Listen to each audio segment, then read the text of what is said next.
Welcome to Cephastock Movie Recaps. Today we delve into House of the Dragon Full Season 3. Please hit that subscribe button if you haven't, let us know where you're watching from and share your thoughts in the comments. We truly appreciate your support, dear friend, thank you. For those interested in learning how I create these movie recaps, you'll find a step-by-step masterclass link in the description. Bleed out! We begin. Mist rolls across the empty cliffside as a massive dragon descends through fog and scorches a sheep with powerful flame. Rhaenyra Targaryen steps forward with courage, repeatedly whispering calm as she approaches the creature. She places her hands against its towering side before climbing onto its back. With a sudden burst, the dragon rises into the sky, carrying Rhaenyra through the mist as her fear slowly turns into triumphant confidence. In King's Landing, Aemond Targaryen becomes furious after learning King Aegon II has escaped, nearly punishing Grand Maester Orwell while unfairly directing his anger toward the man. No, my prince! Meanwhile, weakened by injuries suffered at Rook's Rest and stripped of his kingdom, King Aegon escapes King's Landing inside a cramped raven carriage with Larys Strong, brighter days lie ahead. Enduring pain as Larys reveals that they left his milk of the poppy behind.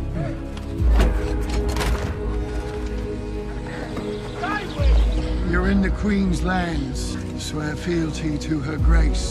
When soldiers loyal to Rhaenyra surround them and demand loyalty, Larys drops to his knees.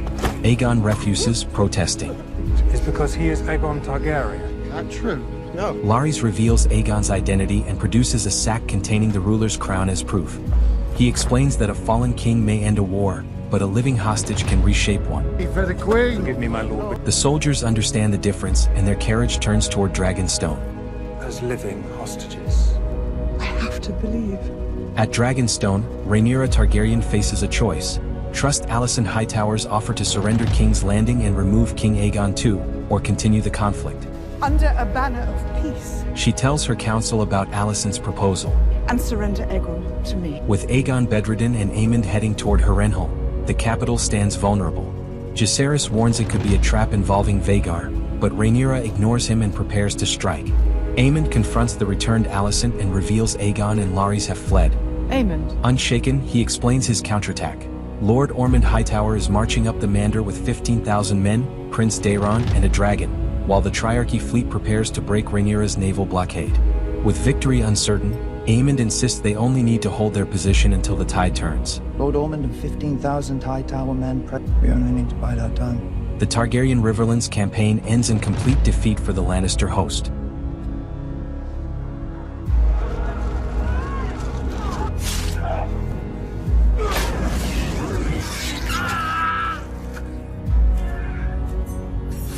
The Lannister host is scattered, my prince. Then we'll continue the fight there. We must pursue them till the last. My lord?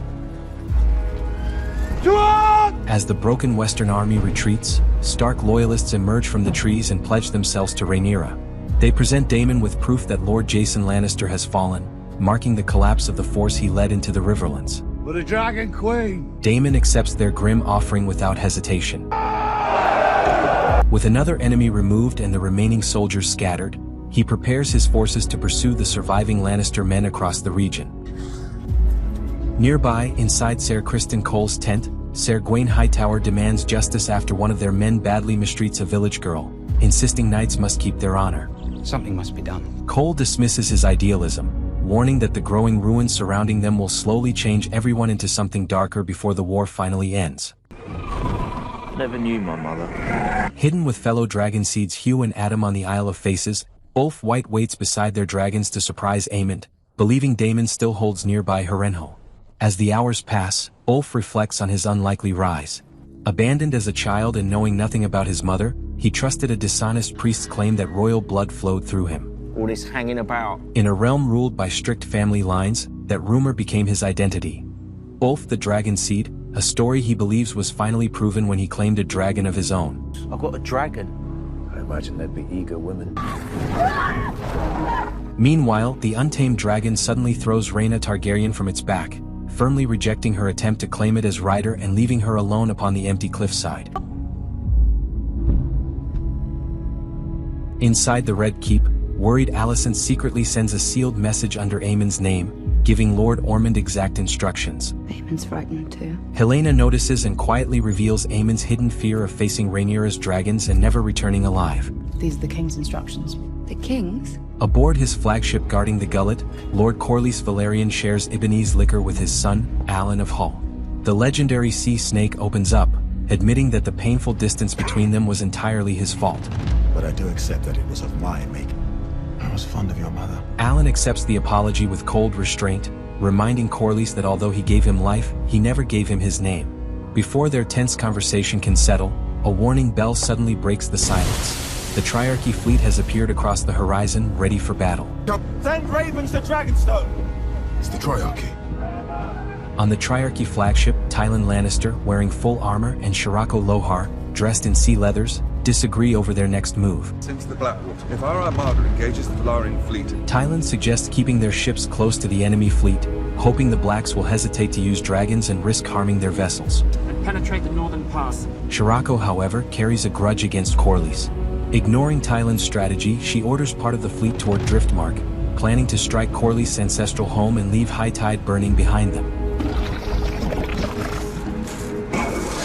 Alone on the hillside, the wild dragon unexpectedly returns and drops a scorched carcass before Rhaena, offering a sign of acceptance, trust, and survival. At the Hightower camp, Ormond receives Alicent's forged command to stop and await instructions. Allergic to unpleasant smells, he uses scented fumes for relief. He obeys without question, casually saying one king is much like another. Aemond says we have to make camp here. His army remains away, leaving King's Landing largely undefended. So the weather will hold. In a tense private gamble, Alicent urges Aemond to leave the vulnerable capital for Harrenhal and draw out Daemon, telling him she cannot bear losing another son. Toward them. You're no longer safe. Her manipulation becomes uncomfortable when Aemond responds by kissing his mother and holding the moment far longer than expected. He promises to celebrate victory inside Black Heron's Hall after defeating Daemon, then confidently departs. I shall host a feast there, in your honor. Alicent remains deeply shaken and quietly emotional. What if Aemond knew we were coming? With Aemond absent, Ulf complains about rewards until Hugh silences him. The island worries them when a beast-like figure appears. Alice Rivers then arrives, telling the frightened dragon seeds that their queen now needs them elsewhere. When news of the Triarchy attack reaches Dragonstone, Rhaenyra decides to join the battle on Dragonback, but Jacaerys refuses to risk his mother's life. Mother! Then you will at last be king. Determined to protect her, Jace orders loyal Ser Laurent Marbrand to keep the queen inside her chambers until she changes her mind. I won't let them take her as well. Jace then rides into battle beside his betrothed, Baela Targaryen, taking command of the defense himself, while Rhaenyra remains extremely furious and trapped inside. Jacaerys' command. Sir Lawrence! Amid burning ships and fire at the Battle of the Gullet, the Velaryon and Triarchy flagships face each other across rough waters. Ready! Oh no! Come on! Ready! Keep them on the chase! Lohar! I'm the Lord.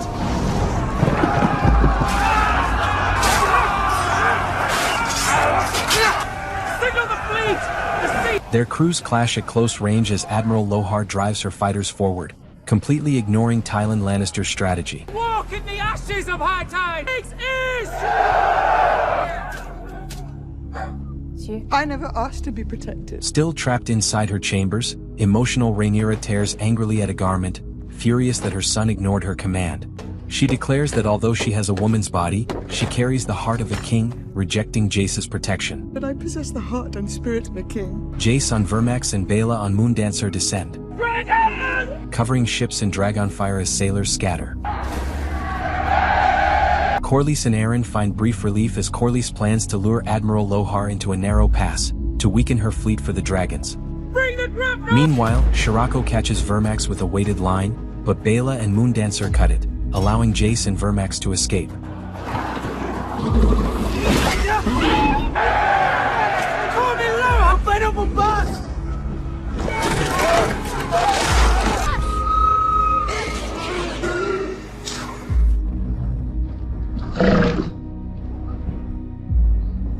Navigating narrow pass, Lord Corlys expertly guides his vessel through the tight channel while Lohar's pursuing fleet follows behind them. Breakers, dead ahead! Killing blind! Sea snake will guide us! 70 yards distance! Against all odds, the Sea Snake's seamanship guides his crew safely through the narrow waters.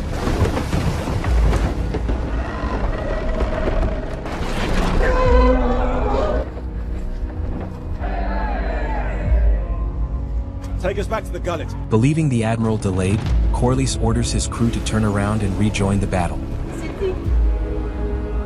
Meanwhile, Rhaenyra reaches the battle aboard Sheepstealer to help directly. Shirako Lohar crosses the narrow pass with little damage. She orders Tyland Lannister and heavily armored soldiers thrown off her vessels, reducing weight and clearing her path toward the Sea Snake. Oars out and close the distance! As the black flagship turns, Corlys watches in shock as his ancestral home, High Tide, burns nearby. Before he can process the sight, Admiral Shirako Lohar's vessel crashes into his flagship, catching the Sea Snake by surprise and forcing both crews into an immediate struggle. Crossbows to starboard!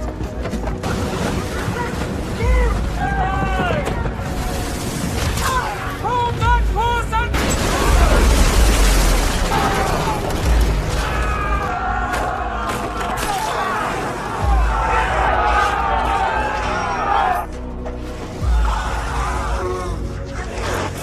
Meanwhile, Rhaenyra arrives riding the wild dragon, which attacks anything moving, whether friend or enemy. Stunned by the collision, Corlys awakens and returns once again, moving across the deck to confront Lohar directly.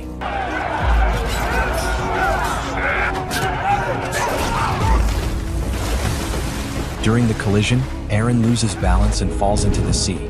Meanwhile, Sheepstealer ignores Rhaenyra's commands. The dragon targets wrong ships, then turns toward Moondancer. Rhaenyra watches in growing horror, realizing the rider being chased is her elder sister, Baela herself.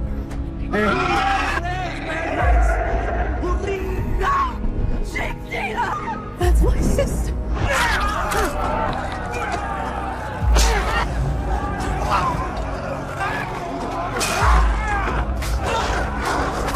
Amid the chaos, Corlys and Lohar meet, with the Sea Snake gaining advantage. Waves separate their ships and send Corlys overboard. Alan tackles injured Lohar onto the flooding lower deck.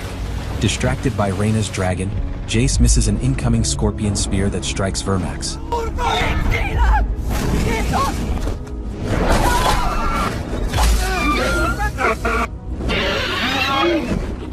The hit sends them downward as Vermax struggles desperately to remain airborne. Alan battles Lohar below deck, following her toward the surface before finally defeating the Admiral. Meanwhile, Vermax falls beneath the waves.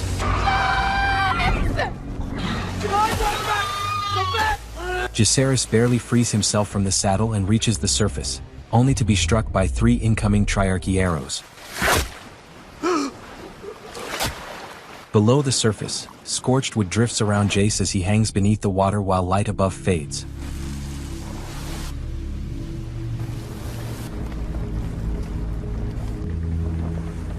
High over the gullet, damaged ships lean across burning waters as a dragon passes through thick smoke. Still underwater in darkness, Jacaerys Valerian, Rhaenyra's eldest son, drifts among wreckage from the Battle of the Gullet. Above him, a dragon flies low while flames spread across remaining ships. Baela Targaryen, Daemon's daughter and Jace's betrothed, circles on Moondancer, searching the ruined waters below. Baela leads the procession carrying Jace back to Dragonstone, quietly confirming their victory to Laurent. Rhaenyra emerges and sees Jace lying still, her disbelief quickly becoming unbearable grief. What have you done? She collapses beside her son, holding and shaking him desperately while repeatedly asking what Jace had done. How could you? Unable to accept the painful reality before her. How could you do that? When Ser Laurent tries pulling her away, furious Rhaenyra turns against him, rejecting his life and sword as meaningless payment. My life must... Will it wake my son? Nothing can reverse her son's tragic decision or excuse those who silently allowed him to leave. On damaged Driftmark, Black forces reclaim the beach while Alan searches among fallen soldiers, desperately hoping to find his missing father, Corlys Valerian, alive somewhere nearby. Fleeing toward the Eyrie, Rhaena admits her role in Jace's fate and offers the wild dragon sheep stealer in exchange for protection. To be on a ship to Pentecost. I need asylum. Don't come back here. Lady Jane Eyre remains unmoved and refuses her request, leaving Rhaena an unwanted fugitive without shelter or support. I tell a tale of a me can't see the water's floor. Beside the God's Eye, Daemon and his river lords loudly celebrate victory at the fish feed, singing together after defeating the Lannister host among the reeds. His men display proof that Jason Lannister has fallen. From House Strong. Ser Simon Strong arrives carrying wine and a royal summons.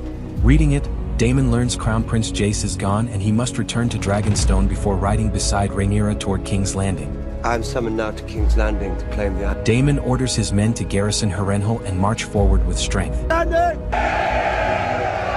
Daemon later finds Alice Rivers, who warns that trouble approaches and demands Harrenhal as payment. I want Harrenhal. Amused, Daemon instead offers royal favors, but Alice rejects his compromises and firmly tells him to leave the castle forever. Do not come back here! Along the ash-covered shore below the gullet, Alan of Hull searches among fallen men for his missing father, Lord Corlys Velaryon. Many before have left my grandsire. Baela soon arrives on Dragonback and encourages him not to abandon hope.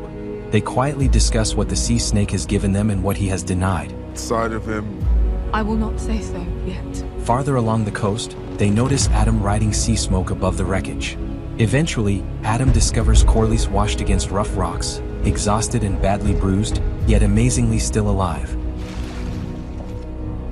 You no longer ask for milk of the puppy. While arguing inside their carriage, Aegon II and Larry Strong see their captors surprised by Triarchy soldiers. During the confusion, wounded Aegon protects himself using a fallen attacker's arrow before escaping with Larry's. Escaping into nearby woods, Aegon rejects Larry's safer route and proudly demands they instead reach Criston Cole's garrison at Rook's Rest. Exhausted but alive, Corlys reflects on their hollow victory and offers Alan his legitimate family name, something Alan considers priceless. Together with Baela and Adam, they quietly watch High Tide burning. In King's Landing, Alicent Hightower knows time is running short. She tells Ser Luther, captain of the City Watch, that Rhaenyra is approaching and explains her intention to peacefully open the city gates for her. Returning to Dragonstone, Daemon becomes furious after finding dragon riders Hugh Hammer and Ulf White, who abandoned their position after failing to intercept Aemond. He angrily confronts Ulf and strongly criticizes both riders for ignoring orders, warning that their mistake could seriously weaken the Blacks.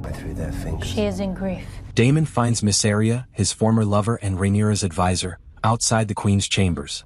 He questions her motives, remembering he left her on Dragonstone as a prisoner. Mysaria calmly reminds him that he promised freedom for helping identify spies inside the Red Keep. Do you believe the Queen's judgment to be sound? Their old resentments return as they argue about loyalty, rank, and Rhaenyra's trust, until a rider suddenly arrives announcing that Vhagar has been seen leaving King's Landing. Flying in the direction of the Riverland. In King's Landing, Alicent quickly advances her plans, hoping their surrender can happen peacefully. Please make sure that the small council chamber is secure. Daemon gently wakes grieving Rhaenyra, who mourns Jace's final decision. I have no stomach for it. When he reveals Aemond and Vhagar have left King's Landing, Rhaenyra rises, refusing to let her son's sacrifices become meaningless. Will you let them die in vain? Daemon then describes his Harrenhal vision of a silver-haired girl surrounded by dragons in a distant desert, strengthening his belief that Rhaenyra's prophecy, the Song of Ice and Fire, is real and somehow connected directly to her. I served Viserys faithfully. I served this realm faithfully. Cornered by Jasper Wilde, Alicent faces his cruel mockery about Ser Criston before he threatens her further. Unable to reason with him, Alicent desperately protects herself, grabbing a nearby stone and striking him, finally creating enough distance to escape his unwanted advance safely. Grand Maester Orwell suddenly enters, and Jasper immediately accuses Alicent of treason. Understanding what happened, Orwell instead arrests Jasper. Left alone with shaken Alicent, Orwell quietly observes that she must have become truly desperate to risk everything this way. At Dragonstone, Rhaenyra announces she will fly directly toward King's Landing beside Daemon and her new dragon riders. Maester Gerardis warns the Valyrian fleet cannot support them, while Lord Celtigar fears a trap. Have them to defend you. Finished with diplomacy and determined to act, Rhaenyra accepts the danger. Before she departs, Mysaria respectfully places the Queen's crown into her hands. Much has changed since I was away. For me. So I gather. Before departing, Daemon warns Hugh and Ulf to remain alert. They fly toward King's Landing. Rhaenyra rides Syrax, Daemon rides Caraxes, while Hugh and Ulf follow behind them. This is strange. In the Red Keep courtyard, Alicent urgently gathers Helaena after Ser Rickard Thorne exposes their plan. Racing to complete the surrender peacefully, Alicent admits she now only desires her daughter's happiness. But Helaena quietly considers this unexpected freedom before sweetly suggesting she might enjoy keeping chickens someday. As they move to order the guards to stand down for Rhaenyra, Alicent finally admits she misunderstood Viserys' last words and wrongly supported Aegon's crowning. Any dragon but they go. I will not have any beast harmed. Helaena confidently uses her royal authority, declaring that she will allow no beast to be harmed, before appearing genuinely delighted by her sudden moment of command and independence. Near Harrenhal, Criston Cole and Gwaine Hightower finally see Aemond and Vhagar approaching the castle. To Harrenhal! Bringing them relief as their long-awaited prince joins them. Believing Daemon waits inside, Aemond arrives Harrenhal and overwhelms the small garrison left behind.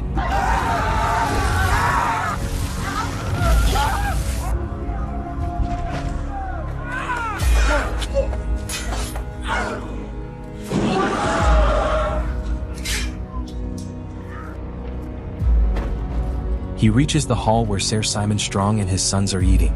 Simon kindly attempts to calm him with respectful words and praise, just as he once handled Daemon. Aemond remains unmoved, however, and eliminates Simon and his sons. To stop you. Father! During the struggle, one son wounds Aemond's side. Growing weaker, he sees Alice Rivers arrive and immediately asks her for help. Descending from above King's Landing, Rhaenyra and Daemon fly their dragons across the silent capital. Instead of warning bells or resistance, the streets remain calm below, confirming Alicent's plan has worked perfectly.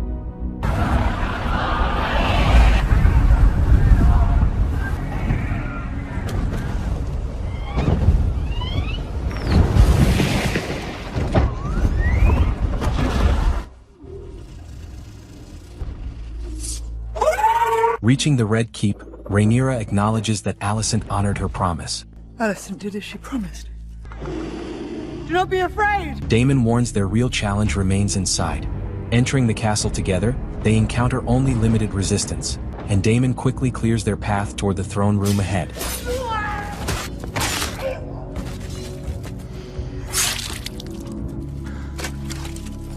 Rise against us in our house!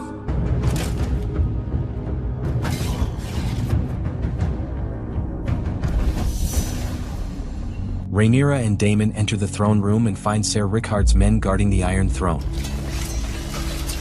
For a tense moment, the pair stand against the royal guards until Ser Luther arrives with reinforcements. He reveals the gates have surrendered, forcing Rickard's soldiers to lower their swords. The guards at the gates. Regent will not stand for this! And with them, all who... Although the Iron Throne now stands completely open before her, Rhaenyra firmly refuses to sit until Aegon the Usurper is brought before her first. The Usurper! Inside King Aegon's chambers, Daemon finds Grand Maester Orwell alone. As the Queen Elder, can I tell? Orwell promises loyalty to Rhaenyra and offers someone who might satisfy the Queen's desire for justice. But I can offer you another who might give you better. Meanwhile, Alicent and Helaena desperately attempt escaping among King's Landing's plainly dressed crowds, but their richly decorated cloaks immediately make them noticeable among everyone nearby. Orwell considers offering Jasper Wild, but when Daemon visits his cell, the jailer reveals Larry Strong left him a special gift should he return. Instead of Jasper, Daemon discovers a far more valuable prisoner waiting there, Otto Hightower himself. With the Usurper, you... Counsel is left alive. Alongside Jasper Wild, Otto Hightower, Alicent's father and former Hand of the King, is brought as a prisoner into the throne room instead of Aegon. Accepting his uncertain fate, Otto sadly assumes that his entire family is gone. Just get it over with. Daemon tells Rhaenyra that ruling demands complete resolve. I don't know if... urging her to punish Otto Hightower and prove she will never hesitate. Accepting this burden, Rhaenyra takes Jace's sword and personally ends Otto's challenge. Where have imagined it? Speak no more! Uncertain at first before finding determination as Daemon watches quietly.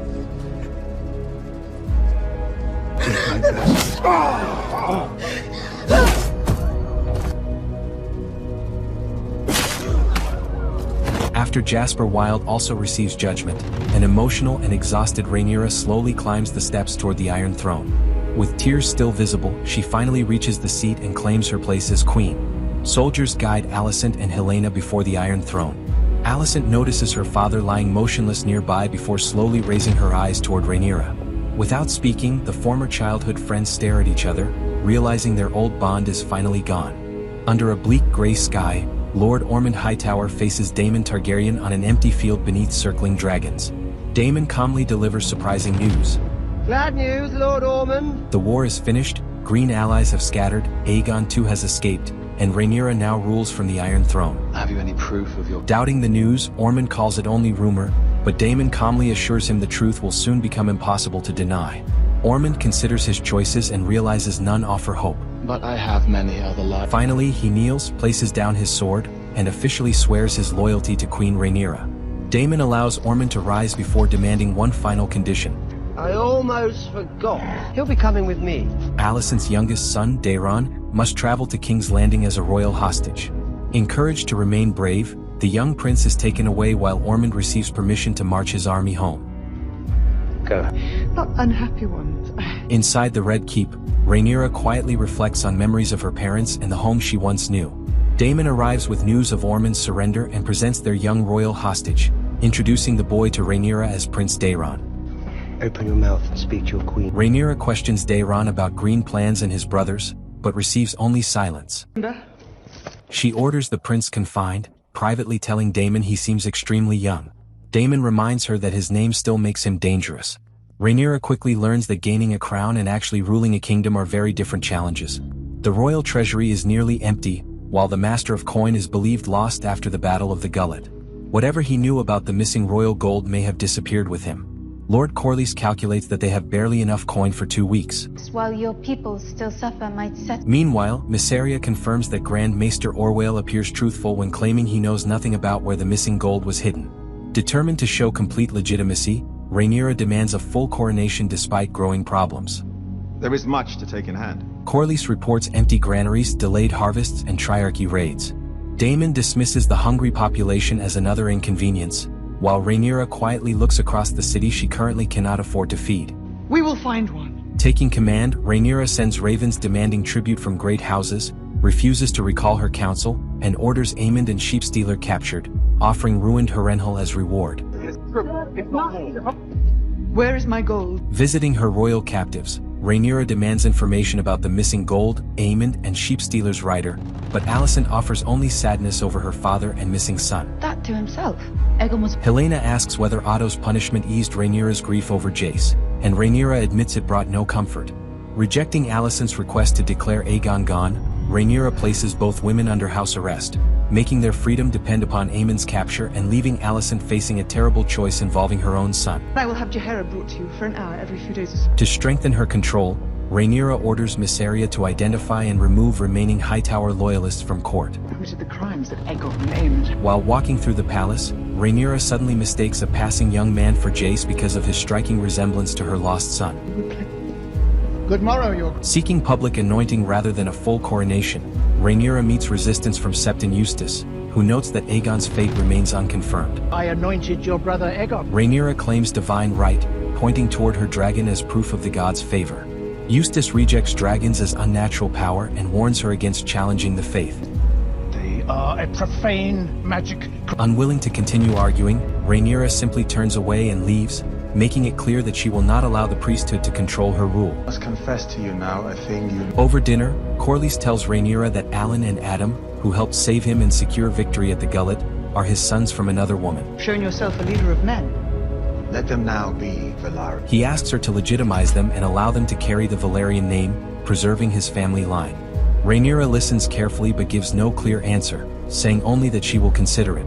She worries that legitimizing Corlys' sons could create questions about Joffrey's own disputed legitimacy.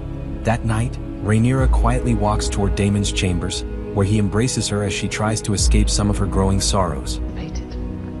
Rhaenyra Targaryen, first of her name. The next morning brings Rhaenyra's first public audience as queen, where the small folk bring urgent concerns. Their sheep have been taken for dragons, leaving wool and meat scarce. For archers. That would be a bold gesture, Your Grace. I am Sylvie. A woman named Sylvie steps forward, explaining that the blockade was not solely responsible for their hunger. Wealthy families also collected remaining food and stored it privately while ordinary people struggled. Her accusation leaves Rhaenyra thoughtful, unable to easily dismiss the truth. Daemon dismisses Sylvie's complaint as dangerous frustration. Rhaenyra, distracted by uncomfortable cramps, barely listens. When asked what her father Viserys might have done to calm the troubled city, a banquet, I think. She immediately answers that he would probably have arranged a grand banquet. Before the royal court, Daemon knights Hugh Hammer, Ulf White, and Adam as Rhaenyra formally recognizes them. Ulf the White? Showing careful political judgment, Rhaenyra deliberately gives Adam the surname Hull rather than legitimizing him as Valyrian, despite Corlys's request. Adam immediately understands the decision, his expression quietly changing as he realizes that his father's personal request to the queen has been refused. A dinner for various nobles. Rhaenyra orders a dinner with nobles from several great houses. Hugh approaches, asking permission to search for his missing wife as promised. Rhaenyra agrees to support them, but learns the woman has disappeared from the city. Surrounded by problems demanding attention, Rhaenyra notices even rats moving nearby. Visiting Rhaenyra's chambers, Alicent apologizes for her earlier hostility and asks permission to send Otto's body home to Old Town, which Rhaenyra grants. When Rhaenyra asks how Alicent managed ruling while Viserys weakened, Alicent offers a warning. Power forces rulers to change themselves and become hardened toward suffering. Rhaenyra confidently insists she can rule without losing herself, but Alicent leaves her considering the difficult truth that wearing the crown may eventually demand painful choices. You and I have never set foot there. You have all heard. At a lavish banquet, Rhaenyra surprises the city's nobles and merchants by serving cooked rat, exposing their selfishness for storing food while ordinary people struggled. Sir. As guests react with disgust, Rhaenyra reveals that her gold cloaks are already searching their estates and redistributing hidden grain among hungry citizens. They are searching. She presents this action not as stealing, but as fulfilling a responsibility the wealthy ignored, forcing the powerful guests to understand the humiliation of desperately needing food. House Manderley, is it? As she leaves, Ser Torrhen Manderley praises Rhaenyra's clever move, adding that common folk might even forget whose blockade helped make bread scarce originally. Daemon mocks Rhaenyra's banquet as an empty gesture, but she insists symbols matter before ordering him to the Vale to collect unpaid debts. Looking disappointed, Daemon complains that she prefers cautious compromise instead of building a powerful dragon empire like ancient Valyria. Rhaenyra reminds him that uncontrolled ambition helped bring Valyria to ruin. Before leaving, Daemon gives her one final reminder. Young Prince Daeron remains a political threat, and eventually she must decide what happens to him. Your Grace. Rhaenyra later visits young Daeron and finds him sleeping beside a small wooden model he carved himself, reminding her of similar models their father Viserys once made. She admits to Mysaria that grief over Jace has become growing anger, leaving her determined to find whoever caused her son's tragic end. Moments later, Rhaenyra stands beside wagons filled with food and addresses the gathered common folk as their queen. She admits she has ruled from too great a distance and promises that, with the usurpers defeated, she will govern through both strength and mercy. Rhaenyra personally distributes food taken from noble storehouses the previous night, honoring Viserys through the gesture. Since the faith refused to anoint her, she instead chooses to earn recognition by feeding her hungry people. When Corlys confronts Rhaenyra for denying Adam the Valyrian name, she admits legitimizing him could threaten her own children's disputed legitimacy. Shocked, Corlys reminds her that he protected her sons for years, defending Joffrey, Lucerys, and Jacaerys despite questions surrounding their birth. He demands to know why her children deserve the honor she refuses his own sons. Lord Corlys. Your son Jacaerys! Unable to offer an easy answer, Rhaenyra remains completely silent before him. Rhaenyra tells Alicent that Daeron has been captured, explaining she will spare him and instead send him to the Night's Watch. Heartbroken, Alicent requests one final meeting with her youngest son before he travels north forever. I wish to see him. When Rhaenyra brings them together, her carefully planned mercy suddenly collapses. Alicent immediately realizes the boy before her is not Daeron. Aemond had secretly bleached the boy's hair, threatened his real mother to ensure his silence, and presented him as a royal hostage while the true Prince Daemon remained free. Who are you then? The Hightower Lord who supposedly surrendered and promised loyalty to Rhaenyra had actually deceived the new queen from the very beginning. Has deceived me? What game does he play? Furious after discovering an imposter posed as Daemon, Rhaenyra orders Hightower banners removed, shaken by how easily royal identity was copied. News then arrives that Aemond captured Tumbleton and secured a young dragon. Rhaenyra vows to answer with overwhelming force. Even when an injured dragon keeper warns that ordinary families could suffer, Rhaenyra refuses to reconsider, declaring that her authority reaches everywhere and that her enemies will eventually recognize her victory. Starting low in tall grass beside a river, a rabbit leads us toward Tumbleton. Green soldiers move through the streets, entering homes and forcing families to shelter troops. One family is warned that complaining to their new lord changes nothing. You don't like it, go and talk to Lord Ormond. Inside Lord Footley's home, Aemond Hightower relaxes in bathtub while threatening Lady Footley for supporting Rhaenyra. He defends Aegon's claim, insults the queen, and warns everyone to accept his army's control while teaching his squire how nobles treat common people. I will ensure that my men remain on their best behavior. Aemond receives troubling news. The Baratheons sent no troops and Aemond still has not arrived with Vhagar. That Lackwit sealed the marriage pact.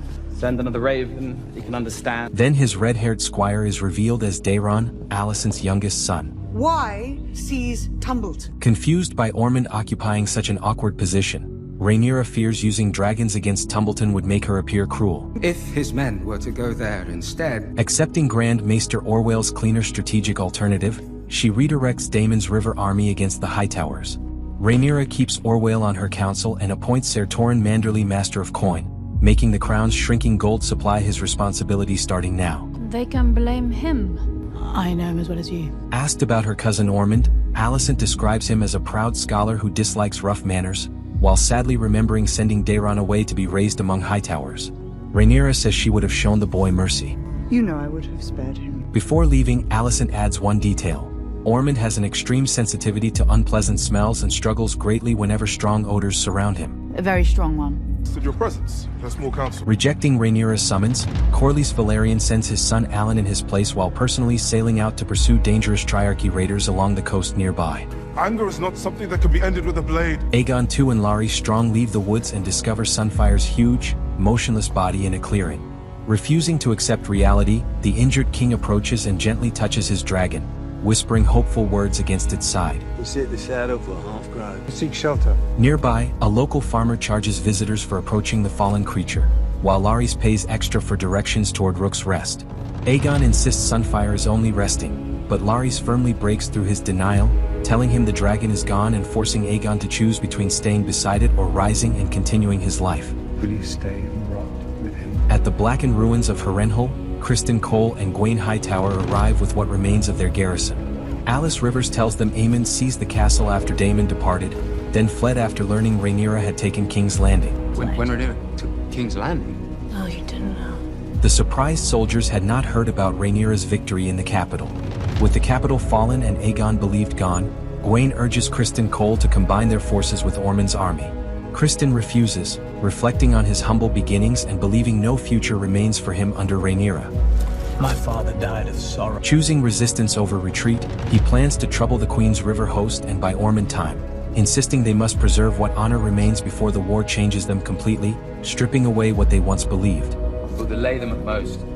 When Alan appears before Rhaenyra, she is arranging Viserys' belongings around his model of old Valyria, reflecting on complicated bonds between parents and children. Noticing the palace's endless rat problem, Alan quietly references keeping rats aboard ships during his time on sea, immediately proving himself a practical and useful advisor. A reminder to him, I think, that This is no garrison. Aegon and Larys continue toward Rook's Rest, where Larys warns the men answer only to themselves. Inside, Aegon sees Maleza's remains displayed along a wall. How'd you get out? The camp leader takes Larys' coin, then demands more. Aegon proudly claims he can read as well as Larys. Instead, he receives the nickname Mangleface and is ordered toward the latrines to collect waste. Collects piss for the tanners. Back in Tumbleton, a Hightower soldier behaves wrongly toward Kat, Hugh Hammer's wife, inside the family home where he is staying. Her brother intervenes, but during the struggle, another soldier badly injures the hand of the brother's wife. Take your hands off! Meanwhile in King's Landing, Hugh asks Rhaenyra for permission to fly to occupied Tumbleton and watch for Aemond and Vhagar. Rhaenyra agrees but orders him to share the duty with Ulf. Your Grace. Queen of Bastards. On his way to meet old drinking friends, Ulf notices mocking graffiti calling Rhaenyra the Queen of Bastards spreading through the city streets nearby. Men were honorable. This one has sinned. Back in Tumbleton, the complaint reaches Aemond, who sides with the family. I will have calm. What is your name? Garrick, my lord. Garrick of Whitegrove is accused of serious misconduct and harming a resident. Aemond quickly orders strict punishment, using the case as a clear lesson for young Daemon about discipline, responsibility, and proper conduct. After learning the High Septon refuses to anoint her, Rhaenyra considers removing him, but Orwell suggests a solution that impresses her. Proud to allow some, unless you were considering a more... Seeking stronger control, she orders him to collect every message exchange between the Red Keep and Aemond to understand the resistance against her rule. Seeking gold for the war, Daemon visits the Eyrie to hold Lady Jane Eyre to an earlier promise. You promised the crown men. Prince Daemon Targaryen, standing in my... Unshaken by his arrival, Lady Jane mocks the proud prince as a beggar carrying a tin cup before reluctantly providing the coin, mainly because she wants him gone very quickly. Daemon does not fly home. Caraxes ignores his command and changes course, landing with Daemon before a dark cave entrance.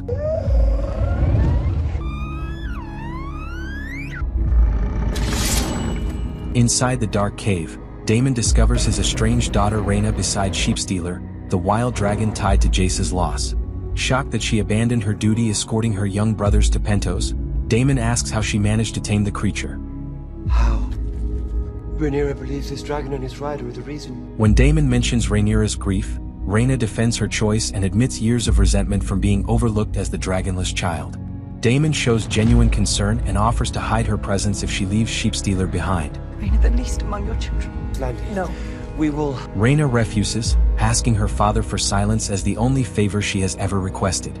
She retreats into darkness while Sheepstealer flies away, leaving Daemon unsettled.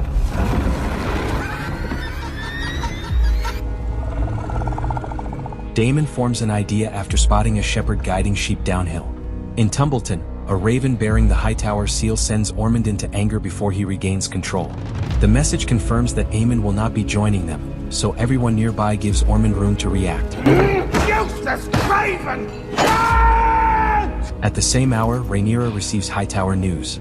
Orwell's search finds nothing useful, since Otto regularly wrote to Aemond, while Aemond himself never once replied. What is it then? Petition for your favors. When Ulf White asks for favors for his tavern friends, Rhaenyra firmly refuses, reminding him that as a dragon rider he now serves the crown and must remain inside the keep. Out there, in the city, Queen of Bastards. After Ulf mentions insulting graffiti spreading across King's Landing, an unsettled Rhaenyra orders the gold cloaks to find whoever is responsible, hoping to strengthen her weakening control over the city. At Rook's Rest, Aegon claims the small folk would respect him if they knew his true identity, but Larys reminds him that Rhaenyra holds the throne and he no longer has a dragon.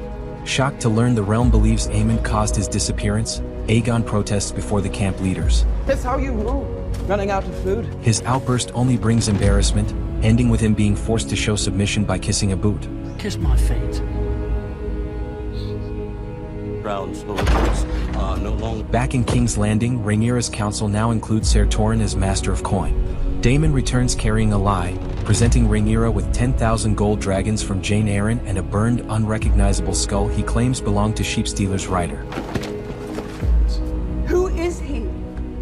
I wanted... When grieving Rhaenyra says she wished to see her son's killer, Daemon continues the deception, claiming the wild dragon escaped alone after its rider was lost somewhere nearby. The gold you brought will provide our... Rhaenyra reluctantly decides to use the gold for helping small folk rather than supporting the war. Afterward, Daemon assures Mysaria that Rhaenyra will eventually understand when her reign begins failing, but ignores Mysaria's question about whose remains actually lie on the table. Rhaenyra later visits Alicent and Helena, returning Otto Hightower's ring and promising his body will return to Old Town. The moment shifts when Helena pulls away from Alicent, whose gaze settles on her daughter's belly in realization. Helena. Hugh arrives in Tumbleton and begins a lonely watch over the town.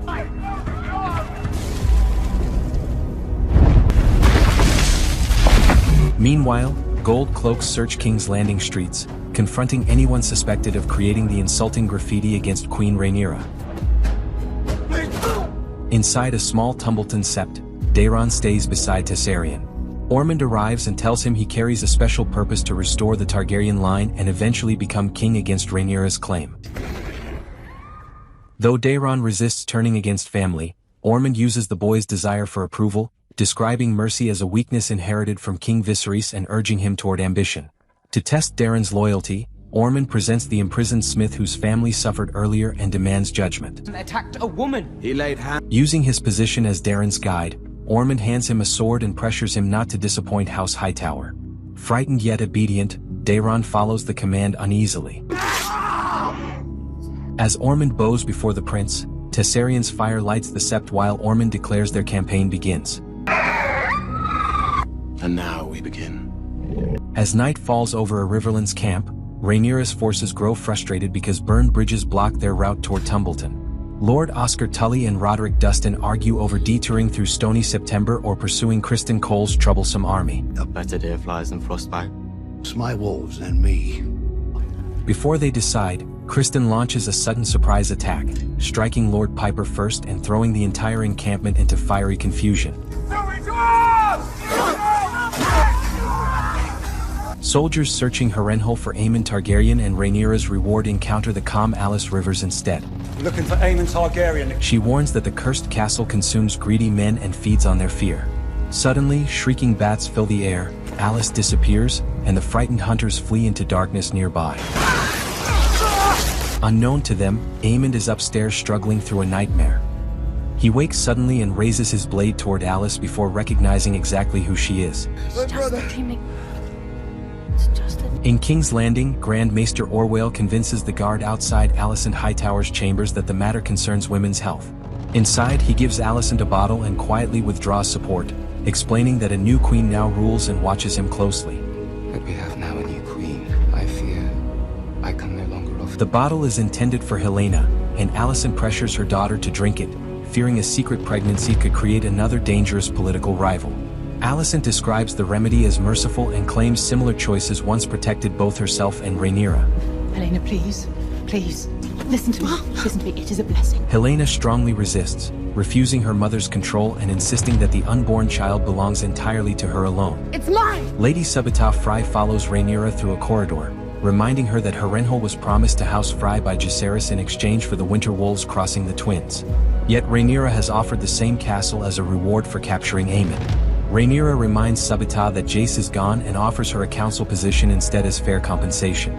Did anyone see where Vhagar flew? At court, Rhaenyra receives troubling reports that Vhagar is burning farms near Windyish Town while gold cloaks are being found dead in Flea Bottom. Oh, his purpose. If I may. I am more than ready to fly. Adam of Hull explains that Baela is too exhausted to continue searching for Aemond. Rhaenyra gives Daemon the mission instead, but he insists on first investigating his fallen men and their long-delayed unpaid wages. After court, Daemon dismisses Aemond as a distraction and tells Rhaenyra to focus on power rather than revenge, reminding her that true legitimacy comes from dragons, not insulting city graffiti. Told that her surviving son Joffrey has returned asking for her, distracted Rhaenyra delays seeing him. Which way is west? No idea. Refusing to return to Rook's Rest after hearing Vhagar was spotted, angry Aegon ignores Larry Strong's warnings and vows to find Aemond, promising he will defeat his brother or fall trying, leaving Larys deeply frustrated. This is his fault! Back in the capital, Mysaria visits Alicent after learning about Orwell's bottle. Alicent first claims Helaena suffers headaches, but when Mysaria recognizes it, Alicent changes her story. She claims she took a lover after Viserys died and now needs the remedy herself. To prove it, Alicent drinks the entire bottle, convincing Mysaria at personal cost. You of all people must understand I am her prisoner. Riding beside Cole, Gwaine remembers racing Aemond up the high tower as boys to see sunrise first.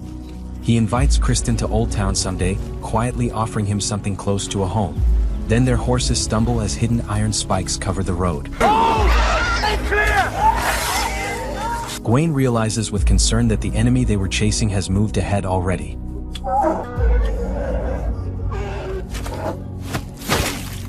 Alicent has swallowed the draft to protect Helena's secret child, and soon begins suffering painful effects from it. Ser Luther explains the gold cloak's anger over unpaid wages, warning Daemon that speeches cannot replace coin. Their discussion ends when nearby cries lead them toward fallen guardsmen in the streets, showing that someone is deliberately targeting the city watch.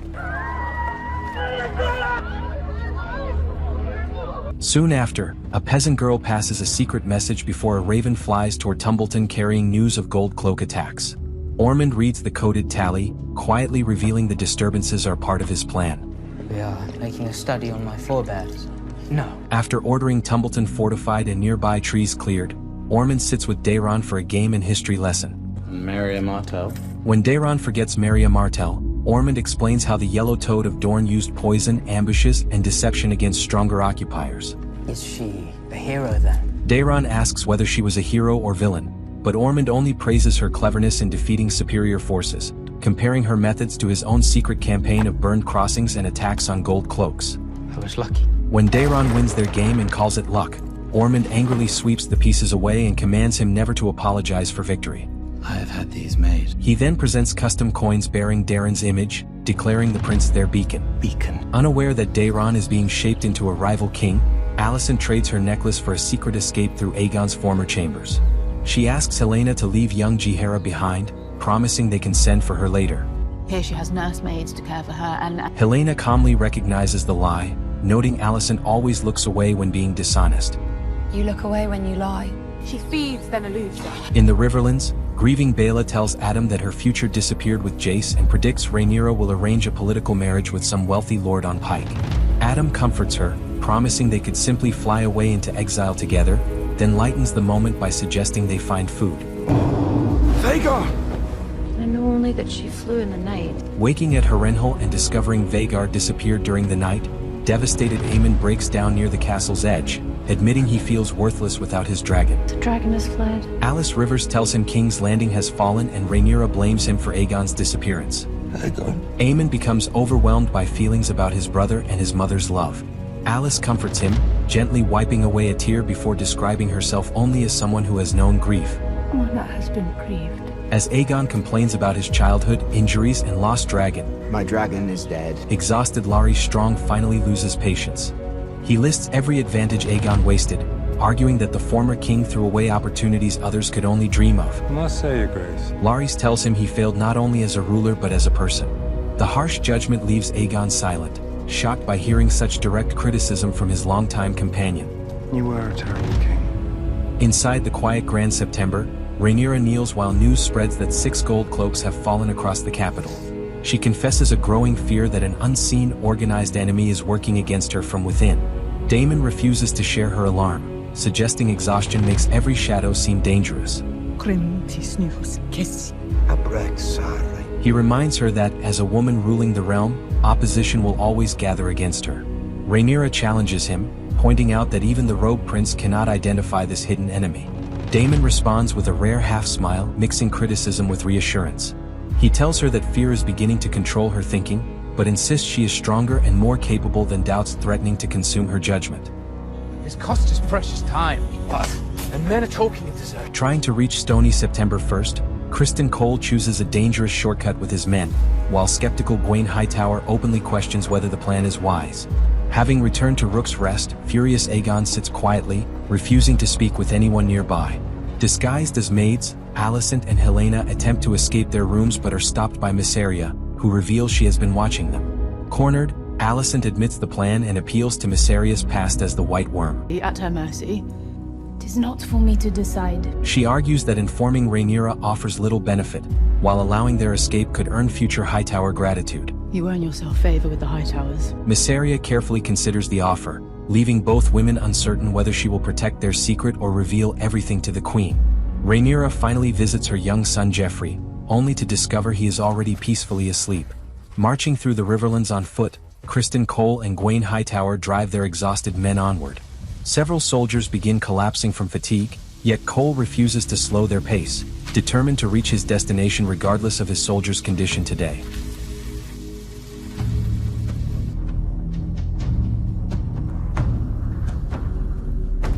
Four bounty hunters corner Alice at Harrenhal and threaten her until Aemond suddenly intervenes from behind. He quickly defeats the attackers, protecting Alice before checking whether she remains completely unharmed.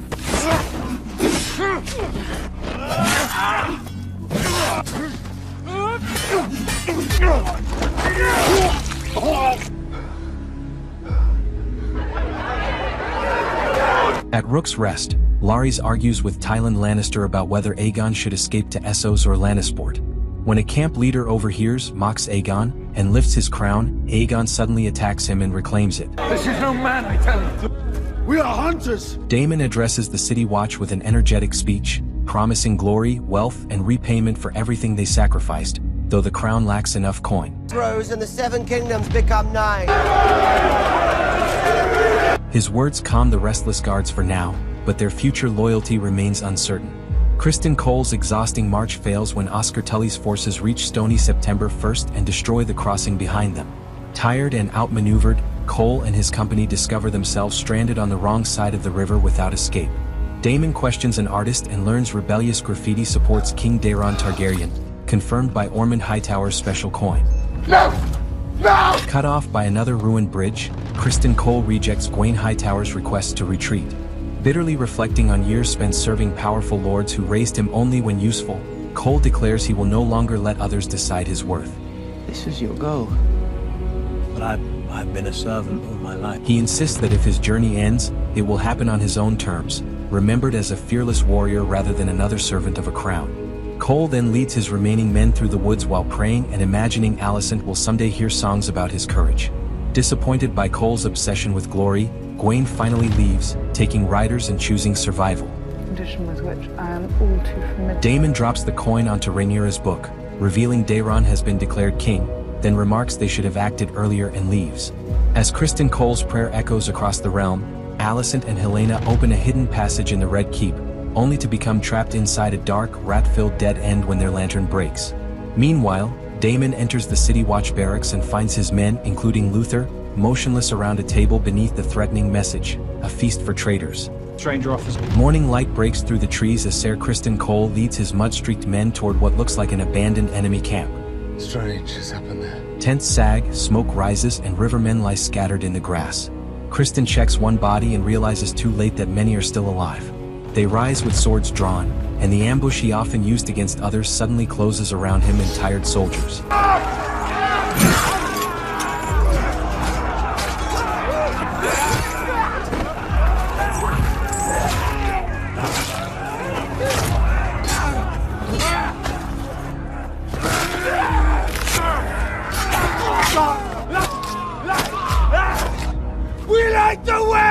Criston Cole fights bravely against impossible numbers until a huge rivermen army appears from the trees, surrounding his men as he accepts their fate. Criston Cole! Come forth to hear your fate! Facing Oscar Tully and Roderick Dustin, Criston asks whether surrender will spare his men. Oscar refuses. Criston challenges them, but arrows suddenly strike him down instead.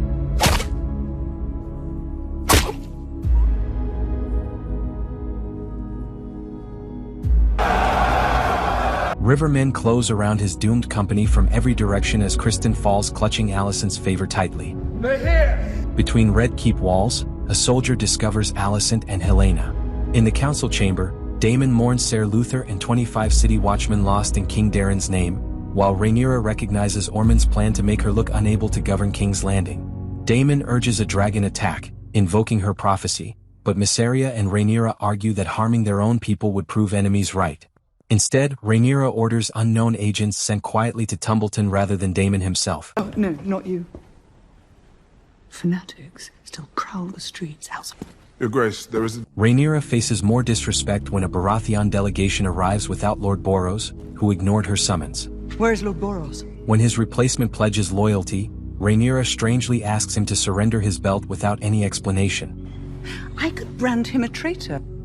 Give me your belt. Flying above Tumbleton, newly knighted dragon seeds Ulf White and Hugh Hammer patrol the skies. Restless and dissatisfied, Ulf questions the value of riding a dragon when nobody is watching, openly craving attention and admiration for the enormous power beneath him. Or would you go back to where you were? Rhaenyra visits Alicent, who reveals Helena's pregnancy and explains she tried to escape to protect her daughter and a possible male heir to Aegon's claim. If the child is male, I cannot let this go unanswered. Hurt by Alicent's continuing distrust, Rhaenyra nevertheless doubles their guards and ends their walks through the castle. Away! She declares Alicent an enemy to her court, making clear that any future freedom now depends entirely on complete obedience to the crown itself. Helaena is with child. While leaving, Rhaenyra tells Mysaria about Helena's pregnancy, unaware Mysaria already knew.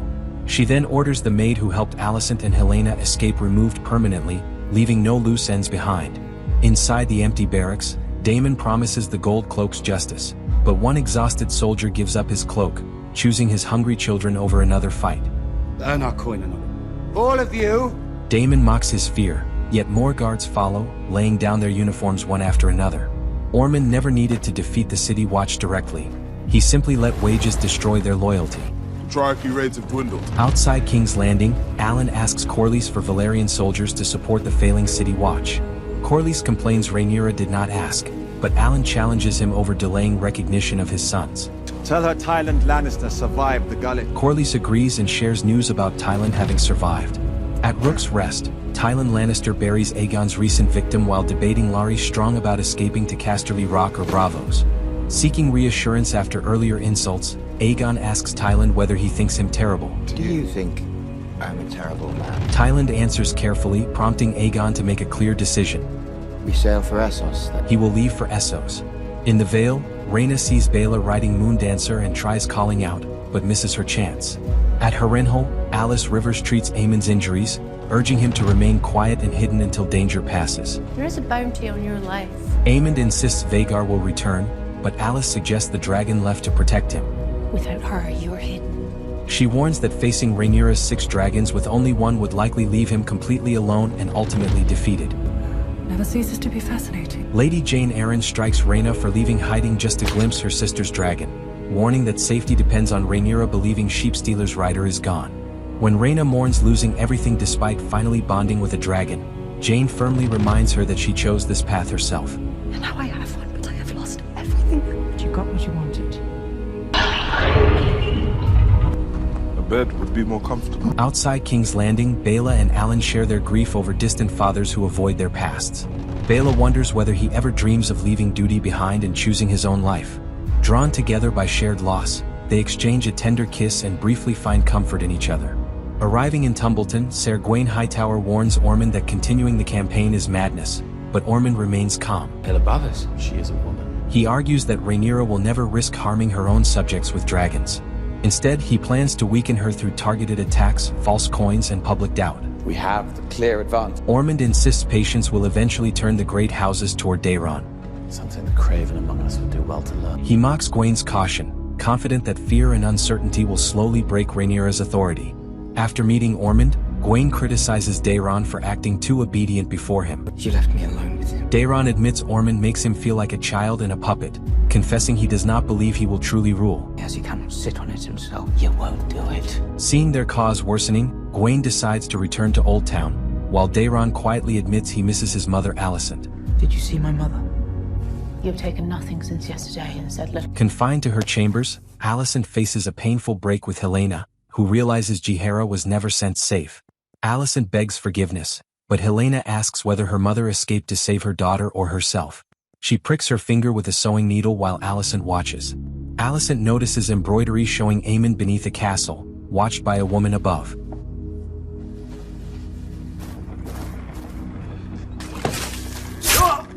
After a stable boy discovers Aemond at Harrenhal, Alice silences him to protect the prince's hiding place. When Aemond asks why she did not claim Rhaenyra's reward, Dreamfire, Alice reveals a hidden chest holding 5 Dreamfire eggs preserved for generations. She speaks to his loneliness, places his hands on a warm shell, and offers a future where she rules beside him as Lady of the Water while he becomes her Dragon Lord. Tempted, Aemond accepts her kiss, beginning a strange alliance built on secrecy, eggs, and ambition. In the throne room, a woman begs for help finding a missing girl. You have my condolence. But Rhaenyra offers only a promise to light a candle, disappointing the common folk. A mason asks who will keep order as the City Watch collapses. As frustration spreads, Rhaenyra pricks her finger on the Iron Throne and quietly leaves without another word. Patrolling the streets disguised as a gold cloak, Daemon is attacked by an assassin but quickly overpowers him. The attacker boasts that a hidden rebellion supports Daeron the Daring and will never accept Rhaenyra. Daemon remains unmoved and ends questioning before continuing through the city. Minutes later, Daemon finds Ulf wandering the city against orders and disciplines him before the watching common folk. Men deserve their simple pleasure. Daemon believes he is enforcing order, but the crowd sees a prince humiliating one of their own and deepening resentment further. Hugh stops a wagon driver, takes his clothes, and quietly enters Tumbleton without being recognized. But you must never trust one who's clueless. At Tumbleton, Ormond Hightower lectures Prince Daemon and Ser Gawain on how nobles should treat those beneath them. His proud speech is interrupted by supposed Baratheon loyalists arriving to pledge themselves to Daemon. Come as an envoy of Lord Boros. You are quite welcome. Presenting ourselves. Gawain quickly recognizes them as agents sent by Rhaenyra, immediately drawing his sword as the room erupts into confusion around them all. And these are assassins! Disgust overwhelms Ormond completely, and he suddenly loses his supper. Hugh finds Cat hanging laundry and excitedly tells her that he claimed a dragon, earned knighthood, and received Rhaenyra's promise of a real home. Expecting happiness, he instead meets Cat's anger. Do you not see? Your husband. Do you know? She asks whether he understands how frightening and lonely the journey from King's Landing was. Hugh insists everything he did was for their future, but Cat rejects titles and castles. She explains she never wanted greatness. She needed her husband beside her. Who are you? When Hugh tries calming her, Cat pulls away and asks who he has become before walking away. Watching Daemon train, Gawain studies him before confronting Ormond's pride. He accuses Ormond of risking everyone else for ambition while protecting himself, then directly demands to know what his true strategy actually is for victory. Do you have something useful for me, or have I been misled? Alicent approaches Rhaenyra with important information, offering Aemond's location in exchange for freedom for herself and Helaena. She reveals that Helena's dreams place Aemond at Harrenhal. She's a dreamer. Recognizing the similarity to Daenerys the Dreamer, Rhaenyra decides a full army would frighten him away. Instead, she plans to send one trusted person with a swordsman. Alicent realizes Rhaenyra wants her to draw her son into the trap and refuses. Rhaenyra answers by keeping Helaena as security. Alicent reminds her ruling has forced her toward cold choices she once believed she could avoid. I will keep watch over her. Did I not warn you? In a quiet goodbye, Helaena asks Alicent why she was forced to marry her own brother. Why am I here? It was my father's wish. Alicent admits Otto arranged it, though she once believed keeping Helaena close would protect her. Alicent refuses to leave until Helaena eats, so she takes spoonfuls of soup. Holding on to hope, Alicent promises she will return and take her outside into sunlight. Orwell brings Rhaenyra a cloth bundle from Tumbleton carrying a threatening warning written across its surface for her. Kick this dog. Beside a campfire, Ormond's forces suddenly surround the camp and capture Corlys. Inside the Red Keep, Helaena dreams of a horse standing in the main courtyard. Behind her, the great doors slowly open as bright light pours through. A distant voice calls her back, and she awakens to find Rhaenyra Targaryen beside her. I'm sorry to disturb your rest. Rhaenyra's visit begins gently as she and Helaena discuss the heavy burden of dragon riding. Helaena quietly asks whether wearing the crown has changed Rhaenyra. I believe. Seeking reassurance, Rhaenyra asks Helaena to use her visions and confirm her victory over Ormond and the Greens. Helaena admits seeing scattered images, including a grey mare, but offers no certainty. Tell me what you know. Growing frustrated, Rhaenyra grips Helena's wrist and invokes her authority, demanding an answer. Helaena simply looks away, showing that even a queen cannot command fate itself. Your sister was taken, undiscovered. At Harrenhal, exhausted Aemond experiences a strange vision of his mother, Alicent, appearing inside his chamber. What of Aegon? She comforts him over losing King's Landing and Aegon, calling him her truest son and apologizing for failing him as a mother. The dream becomes deeply confusing as they embrace and she promises him a future son. Suddenly, the vision disappears, revealing that Aemond has actually been beside Alice Rivers. Shaken, he rises and walks into the castle's gray morning light. Looking upward, Aemond suddenly freezes.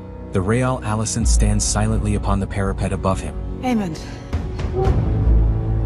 In the Riverlands, the Winter Wolves ride south carrying proof of Ser Criston Cole's fall upon Lord Roderick Dustin's raised spear. In Tumbleton, Gawain warns Ormond that 20,000 enemy soldiers are approaching quickly. Untroubled, Ormond dismisses the danger and reveals he holds a secret advantage capable of defeating Rhaenyra.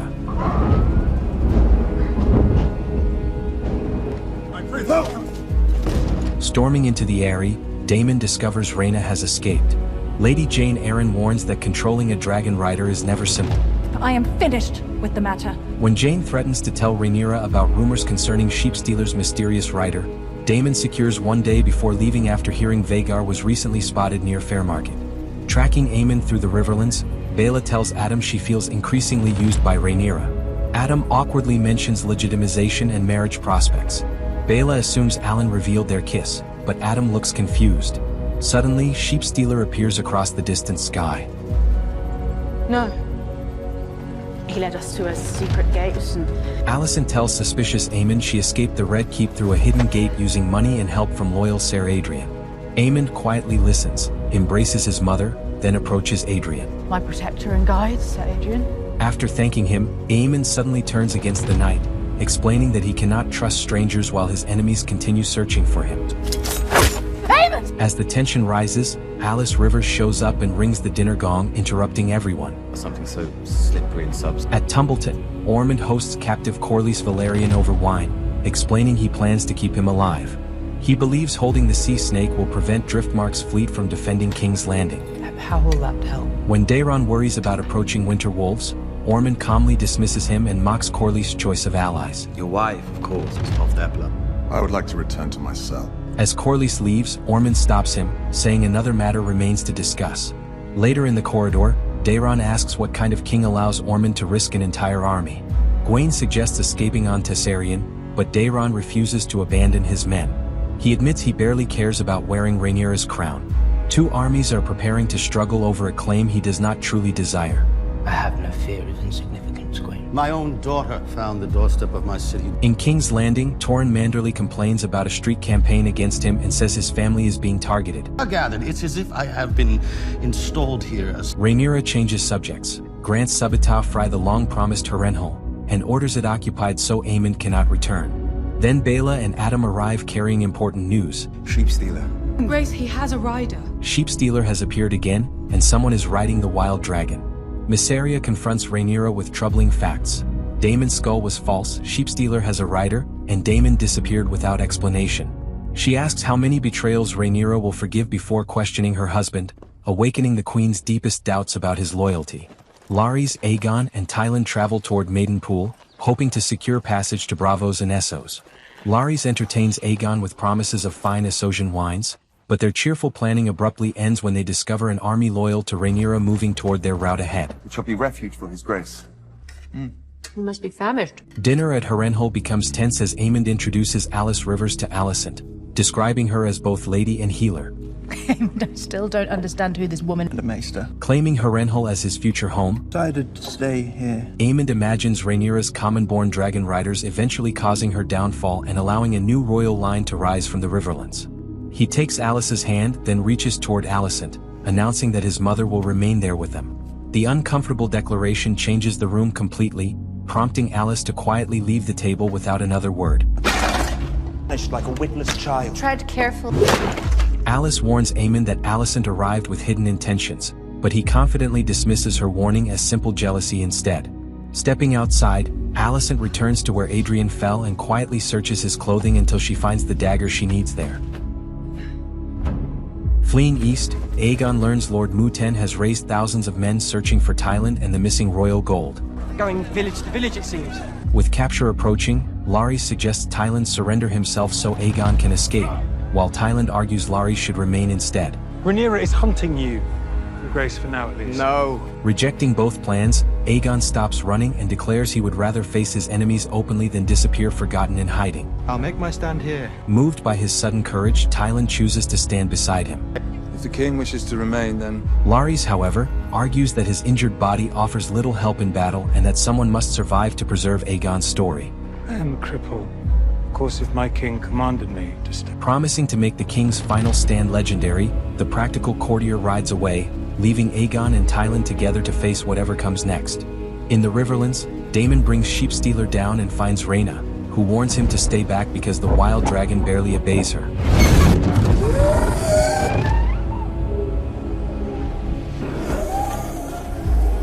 Did you think she would not hear of this? Stay back!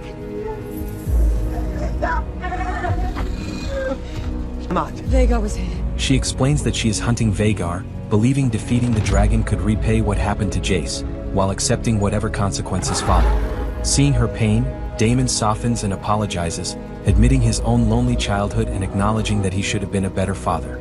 Before their reconciliation can continue, Syrax and Sea Smoke suddenly descend from above. Rhaenyra and Adam have finally found them. Run! The situation quickly becomes chaos as Rhaena tries escaping on foot while Adam follows.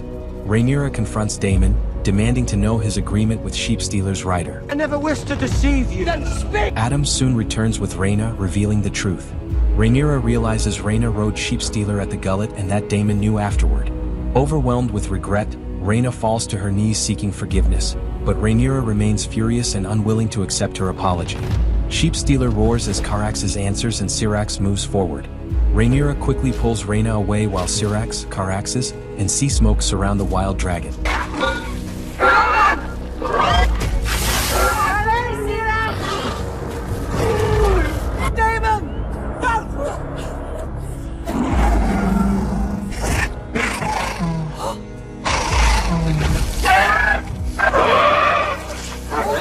As chaos grows, Rhaenyra takes Rhaena aboard Syrax and leaves with Adam.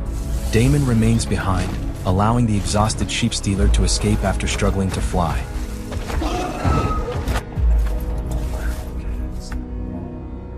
It is magnificent in its way. Back in the capital, Mysaria shows Sylvie, the commoner who once gathered information against the Greens, around the throne room and offers her a role. I wish to hear from you. Sylvie can bring ordinary people's concerns to Mysaria, who will pass them to Rhaenyra whenever possible. Mysaria presents herself as the Queen's representative, but Sylvie remains skeptical. Look at you. These people are not your own. When Mysaria calls for guards, Sylvie calmly warns her that her own powerful position may be far less secure than she believes. Rhaenyra brings Rhaena back home to King's Landing under guard. Aemond. At Harrenhal, Alicent enters Aemond's chamber carrying 2 cups of spiced wine and offers him one. Aemond explains that Alice does not trust Alicent, but she confidently believes her son will always choose his mother. Aemond then admits he once tried to remove Aegon, something Alicent already suspected, leaving her deeply saddened. Thinking it was the villain who killed... I did only what I thought. In King's Landing, Daemon finally admits the truth. Rhaena begged for protection because she feared Rhaenyra. He only wanted to protect his daughter, leaving Rhaenyra deeply disappointed. Meanwhile, Baela visits Rhaena, who apologizes for Jace and everything that followed. Baela gently holds her sister's face and promises they will find a new beginning together. In the city, a soldier gives Alan a metal box containing his father's ring, bringing terrible news. Later, weakened by his mother's drink, Aemond reaches Alice before collapsing. Meanwhile, Alicent quietly escapes Harrenhal beneath the darkness outside. Helena dreams of childbirth, then rides Dreamfire above danger. Her vision changes to 2 silver-haired children beside a horse before darkness brings heavy falling snow. Unable to sleep, Rhaenyra throws the false skull into the fire and admits Mysaria's warnings about Daemon were true. As you have oft-times said, is the gratitude of my subject. She accuses Mysaria of shaping her thoughts, but Mysaria says she only advised what Viserys might have done. Rhaenyra replies that her father lived inside a dream. Mysaria comforts her, promising victory and a lasting dynasty. With trusted allies disappearing, the exhausted Rhaenyra finally accepts Mysaria's closeness and chooses to trust her. In the woods, torchlight surrounds Aegon and Tyland as Mutton's riders demand their weapons and loyalty. We claim this land for Rhaenyra! Facing what seems like his final stand, Aegon rises and declares his identity. We shall not surrender to The soldiers fall silent, not because of his speech, but because something enormous emerges behind him. Viserys is true heir! Sunfire is alive. The dragon emerges to defend his king, scattering the surprised riders while Aegon celebrates his beloved companion's unexpected return with joy. Dracarys.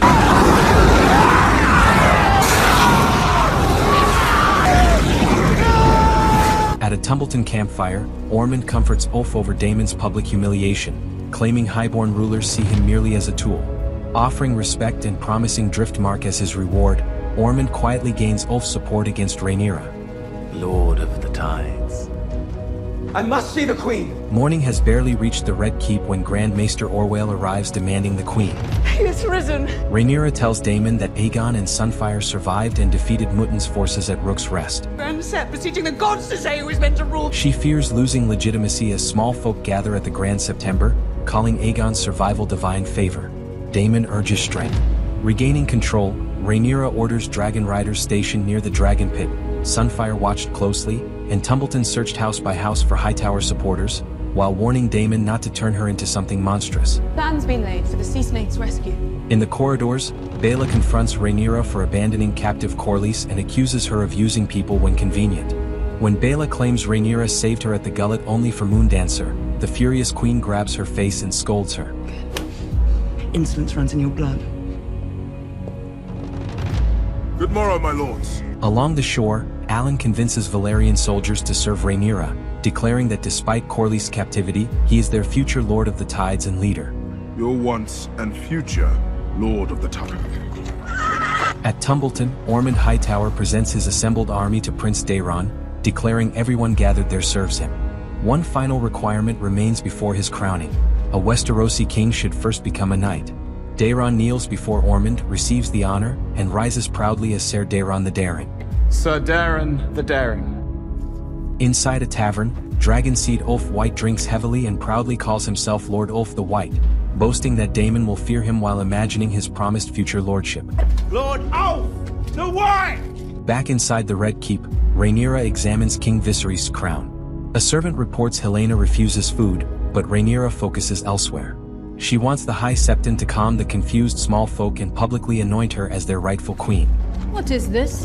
Mysaria receives even less ceremony when a servant informs her that passage to Pentos has been arranged and her services are no longer required. I do not understand. The hour has passed, my lady. As Helaena finishes her walk, she suddenly sees a pale horse resembling one from her visions. Shocked, she quietly returns upstairs alone. Mysaria warns Helaena not to trust Rhaenyra, saying Aegon's return makes her unborn child valuable. She will never release you. She poisoned me. At Harrenhal, Aemond wakes from a nightmare and confesses his guilt to Alice Rivers, urging her to abandon him. Alice instead reveals her strange history. When Dragon Balerion burned this place. A century earlier, when Balerion destroyed Harrenhal, a badly burned boy from Harren's family survived. His mother searched beyond ordinary knowledge to save him, but after losing him, she became trapped in an unnatural existence, losing her name, title, and home. And that is when she learned. Shocked by her true age, Aemond listens as Alice admits that a century is a terribly long time to remain alone. Understanding that she seeks companionship rather than political power, Aemond kisses her, recognizing another lonely soul carrying an endless burden. Rhaenyra visits grieving Helaena and encourages her to eat for her unborn child. Do you think life is nothing more than not being? Helaena questions whether simply surviving truly means living and describes a colorful beetle that feeds on waste yet remains beautiful. You can only find it in King's Landing. When Rhaenyra responds without interest, Helaena challenges her, saying the crown, court, and everything surrounding them has become ugly. Ugly. Frustrated by her words, Rhaenyra threatens stronger measures and leaves, ordering the guards to ensure Helaena finally eats despite her continued refusal. Outside the Red Keep, Adam confronts Alan for serving Rhaenyra, questioning his growing authority while their father Corlys remains imprisoned by Hightower forces in Tumbleton. The glorious ascent for a bastard. Be ready! Wearing Viserys' crown, Rhaenyra heads toward the Sept with her young son Joffrey walking closely beside her. Tumbleton wakes to an uncertain morning. How will we face them all? On the walls, Gwaine tells Daemon their defense may be brave but hopeless. Aemond orders local boys forward after learning Ulf has disappeared. Daemon prepares Tessarion, hoping to protect them himself, but Gwaine stops him and promises to find another solution before the fighting begins. Meanwhile, the Black Army gathers outside Tumbleton as battle approaches. Dragon! Aemond personally searches the city for Ulf, desperately seeking his final hidden advantage before the attack. Gwaine visits captive Corlys and offers freedom through cooperation, but the Sea Snake refuses to trade his remaining honor for Hightower promises or gold. Back in King's Landing, Mysaria slips away from the soldiers escorting her out as Rhaenyra's procession creates confusion. Meanwhile, Rhaenyra speaks privately with Joffrey. You are my heir now, Joffrey. Explaining that he now stands next in line and must learn an important family secret. the Song of Ice and Fire prophecy. Outside Tumbleton, Daemon joins Oscar Tully, young Lord of Riverrun, and Roderick Dustin, commander of the approaching Winterwolves' army. Under a peace banner, Gwaine brings captive Corlys before Daemon. Speaking for Daemon, he proposes dividing Westeros peacefully. Rhaenyra would hold the Crownlands, North, Vale, and Trident, while Daemon rules from Old Town. Hightower is not wrong. Corlys, weakened by captivity, urges acceptance.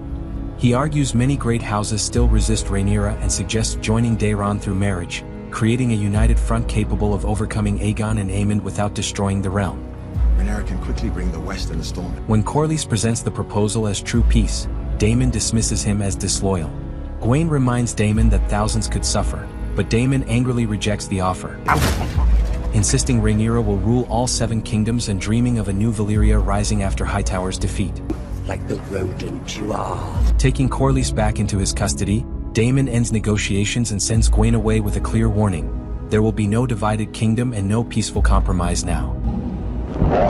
At Harrenhal, Aemond wakes after hearing a dragon and expects Vhagar. You are dead. Instead, Aegon arrives aboard the surviving Sunfire and confronts his shocked brother, demanding answers for his betrayal. I should have Sunfire burn you alive. Aemond, deeply remorseful, accepts responsibility and admits he desired the throne. Fight me! Expecting resistance, Aegon becomes confused when Aemond refuses to challenge him and simply accepts whatever judgment his older brother chooses. We're going to Tumbleton. Aemond introduces Alice Rivers as his betrothed, surprising Aegon. Acting mercifully, Aegon outlines their plan: find Vhagar, control Ormond, and march toward King's Landing beneath his banner. He promises Aemond complete forgiveness once Rhaenyra has finally been defeated. Disused post, particularly the walls to the southeast. Later, the Blacks gather around a table covered with small figures representing their forces. Learning Ormond placed children along Tumbleton's walls, Daemon respects Rhaenyra's wish not to use Caraxes. Lord Roderick, are you still prepared to die for our queen? Instead, he orders Roderick Dustin and the Winter Wolves to lead the attack directly. Inside King's Landing, armored Rhaenyra enters the Grand September and demands anointment. No arm. The High Septon refuses, calling her princess and claiming the 7 oppose her. Then you name yourself a traitor. Rhaenyra declares him disloyal. She then recognizes Alan's Valyrian blood, telling him the Sept is merely stone compared with their ancient gods. A place of refuge! Leaving with Joffrey, whom she publicly presents as her heir, Rhaenyra allows Alan to remain behind and permanently remove the High Septon from power. Before his death, named me his heir. Standing on the Sept steps before a restless crowd, Rhaenyra gives a powerful speech declaring her rule divinely chosen. It was prophesied. I need Ulf the Dragon Rider! Inside Tumbleton, Ormond continues desperately searching for Ulf, becoming increasingly frustrated and unstable as the missing dragon rider remains nowhere nearby. In the far north, the might of dragons! Rhaenyra declares that the gods saved her family from Valyria's doom so they could protect Westeros from northern darkness. Calling herself the people's shield and the promised ruler, she addresses the crowd while a hooded Mysaria secretly watches nearby. Daemon's enormous army stretches across the land outside Tumbleton. Preparing them for battle, he delivers a fierce speech, ordering his soldiers to show no hesitation and overwhelm their enemies. Inspired by his words, the Winter Wolves charge directly toward the city walls. Blades out!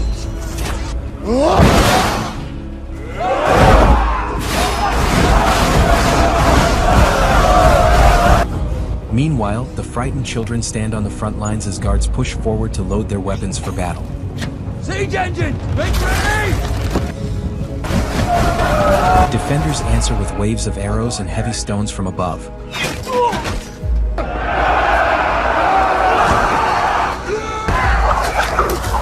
But the advancing soldiers continue forward through the barrage as the long-awaited battle for Tumbleton finally begins in full force. He's deserted. My lord! Learning Ulf deserted while Gwaine and Daemon secretly offered peace, furious Ormond completely loses control as Tumbleton's defenses begin collapsing around him.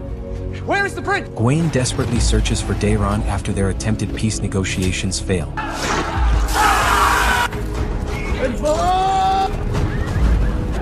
South Wall!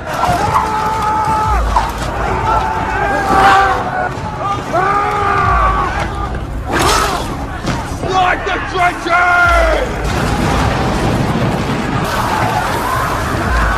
I cannot find Sir Ulf the White. Daemon searches for missing Ulf, but instead spots Vermithor nearby, wondering why Hugh has brought his dragon here despite being assigned to King's Landing. you, Hammer's dragon! Daemon calls Caraxes and sweeps above the main gate, where Aemond positioned children. Dragon! Hearing Daemon urging them to flee, many quickly scatter from danger below.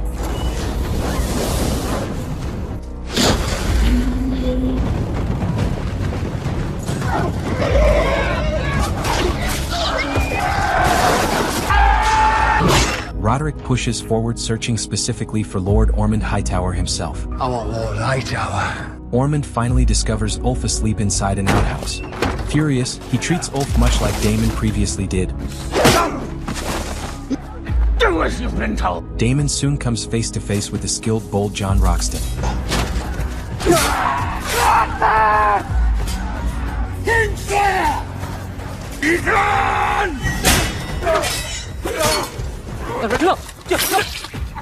Ulf finally returns and climbs aboard Silverwing. Gwaine finds Daeron inside Tumbleton's sept beside Targaryen. He tries convincing the young prince not to join the battle, then attempts to stop him physically. You'll have to come through me then. Ulf enters battle riding Silverwing. The Blacks initially cheer his arrival, until the dragon suddenly turns against them, revealing Aemond's hidden strategy.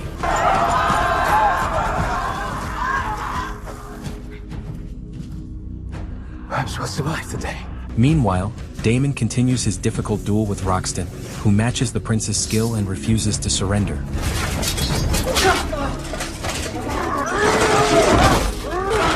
On the battlements, Aemond duels Roderick Dustin and gains an advantage, but his sensitivity to the surrounding scene distracts him.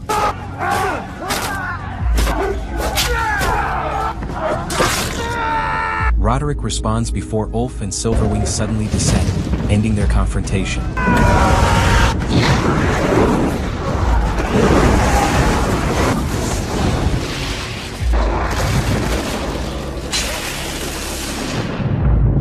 What follows helps neither side. Ulf loses control across Tumbleton, sending soldiers, commanders, and civilians fleeing as Silverwing's flames spread through streets and rooftops. The destruction quickly overwhelms the city until Daemon's battle effectively ends, with organized resistance disappearing and little remaining worth fighting over. Daemon continues through devastated Tumbleton searching for survivors. Corlys eventually reaches him and explains that Ulf has betrayed their side. Ulf has turned. Meanwhile, Ulf escapes aboard Silverwing while Caraxes and Vermithor pursues. In King's Landing, Helaena quietly works on her embroidery by candlelight. She looks toward the windows, slowly rises and walks toward them alone. Among Tumbleton's ruins, Gwaine awakens and calls for Daeron but receives no answer. Elsewhere, bold Jon Roxton discovers Aemond has fallen. Hugh searches desperately through the ruined streets until he finds Cat lying motionless. Overcome with grief, he kneels beside his wife.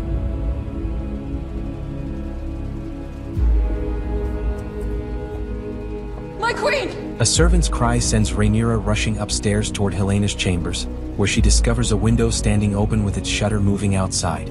Far away, Alicent raises her head as blue butterflies rise around her, reminding her strangely of Helaena. At the Red Keep, her daughter has fallen from the window.